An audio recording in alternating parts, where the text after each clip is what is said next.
นะครับคุณผู้ชมฮะนี่แหละครับ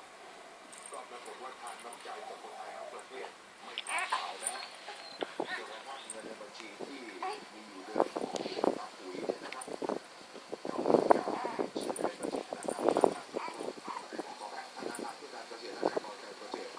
ก็มีคนเข้าไปโอนเงินไปบริจาคช่วยเหลือ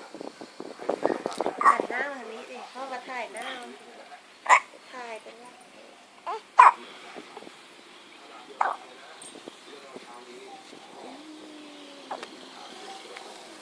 มองหน้าด้วยลูกมองหน้าไม่มีเลยเห็นแต่พื้นไม่เห็นหัว